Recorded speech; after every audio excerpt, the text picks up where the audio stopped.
په پېښور په تودې خزانه علاقه کې عزتمنو د شپږو کالو ماشومې سره راوړی یعنې غلط کار یعنې بدکاري شوې ده. د هغې نه بعد یې بیا عزتمنو بېدردۍ سره وجلې ده.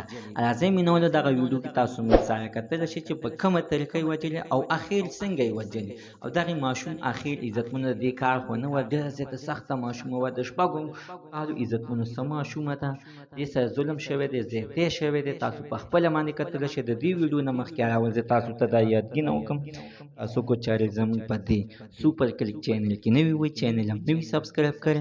مهرباني وکړئ تاسو زموږ د سوپر کلیک چینل د سره سبسکرایب کړئ، خوا کې ورسره د ټلۍ نشان ووهئ چې هره یوه نوې معلوماتي ویډیو تاسو ته په اسانۍ باندې در ورسیږي.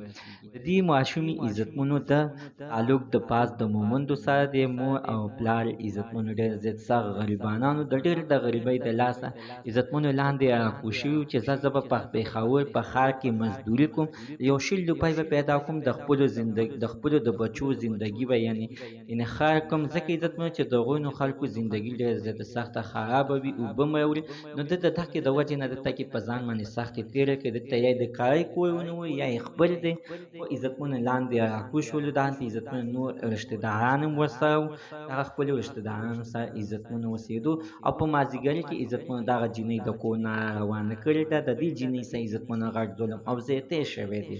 دغه ماشومې سره عزتمنو راوړي ویل کېږي چې یعنې غلط کار شوی دی، بدکاري شوې ده. د هغې نه بعد یې بیا عزتمنو بېدردۍ سره وجلې ده. عزتمنو یې دغه قاتل دې ونیولی شي، دې ته د سزا ورکړل شي، دا دې معاف نه کړی شي، دلته یو څو کسان دې سره یا په چوکۍ ازوارن کړی شي، نو بیا به سبا بل کس همدغه شانتې یعنې نه کوي. خو نشته د عزتمنو داسې څوک چې داسې کسانو ته یعنې لاس ور واچوي. زموږ داسې عزتمنو ته نن ورځې معلومات د دې ځای پورې د نوي معلومات دپاره د سره زموږ د سوپر کلیک چینل د سره سبسکرایب کړئ، خوا کې ورسره د ټلۍ نشان ووهئ چې هره یوه نوې معلوماتي ویډیو تاسو ته په اسانۍ باندې در ورسیږي.